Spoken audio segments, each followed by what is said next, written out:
मंगळवेढा नगर परिषदेच्या प्रचारासाठी भाजपनं आज महिला मेळावा जो आहे तो घेतलेला होता। या मेळाव्यामध्ये आमदार चित्रा वाघ यांनी महिलांशी संवाद साधलेला होता।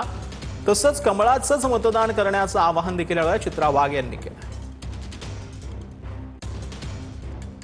इलेक्शन आलंय, आमचे दाजी आमचे भाऊ तुम्हाला सांगतील रात्री जेवण करू नको, समजून जा, है ना। जेवायला गेले जाऊ द्या त्यांना, पण जेवण करून आल्यानंतर एकच मंत्र सांगायचा आहे। सांगाल का? त्यांना सांगायचंय खा कुणाचं पण मटण, पण दाब कमळाचं बटन। लक्षात ठेवा। चला आपण गाणं म्हणूया। गाणं आहे आपलं, गाणं आहे बाईपणाचं आणि गाणं आहे ताईपणाचं। जन्म पायीचा पायीचा खूप गायीचा,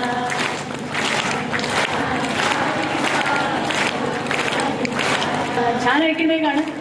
एकदा आपल्यासाठी टाळ्या वाजवून टाका।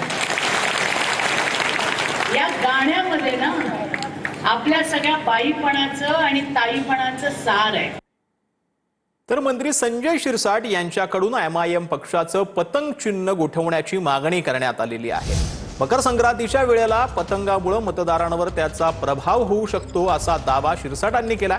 MIMनं संक्रांतीच्या दिवशी प्रचार केल्यास तक्रार करू असा इशारा भाजपचे आमदार जे आहेत संजय केनेकर यांनी दिलेला आहे। तर यावेळेला हाताचा पंजा ही पण पक्षाची निशाणी, मग शिरसाट आणि केनेकरांचे पंजे कापणार का असा सवाल MIMचे नेते इम्तियाज जलील यांनी केलेला आहे। त्यांनी जर निवडणुकीचा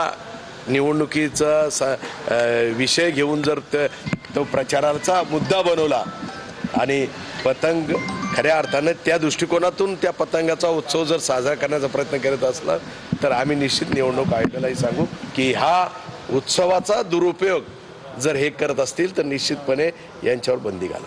इलेक्शन कमिशनने बंधन घालावं की कोणीही घड्याळकडे बघायचंच नाही, कोणीही आपल्या हातात घडी बांधू नये। आणि हे दोघं नेत्यांनी तर कधी बांधूच नाही। अगर तुम्ही तुमच्या पक्षाची प्रमाणिक असेल तर घड्याळ तुमच्या हातात एका महिन्यासाठी दिसू नये। आणि किचडमध्ये कमळ खेळतं, कमळ कुठे खेळतं?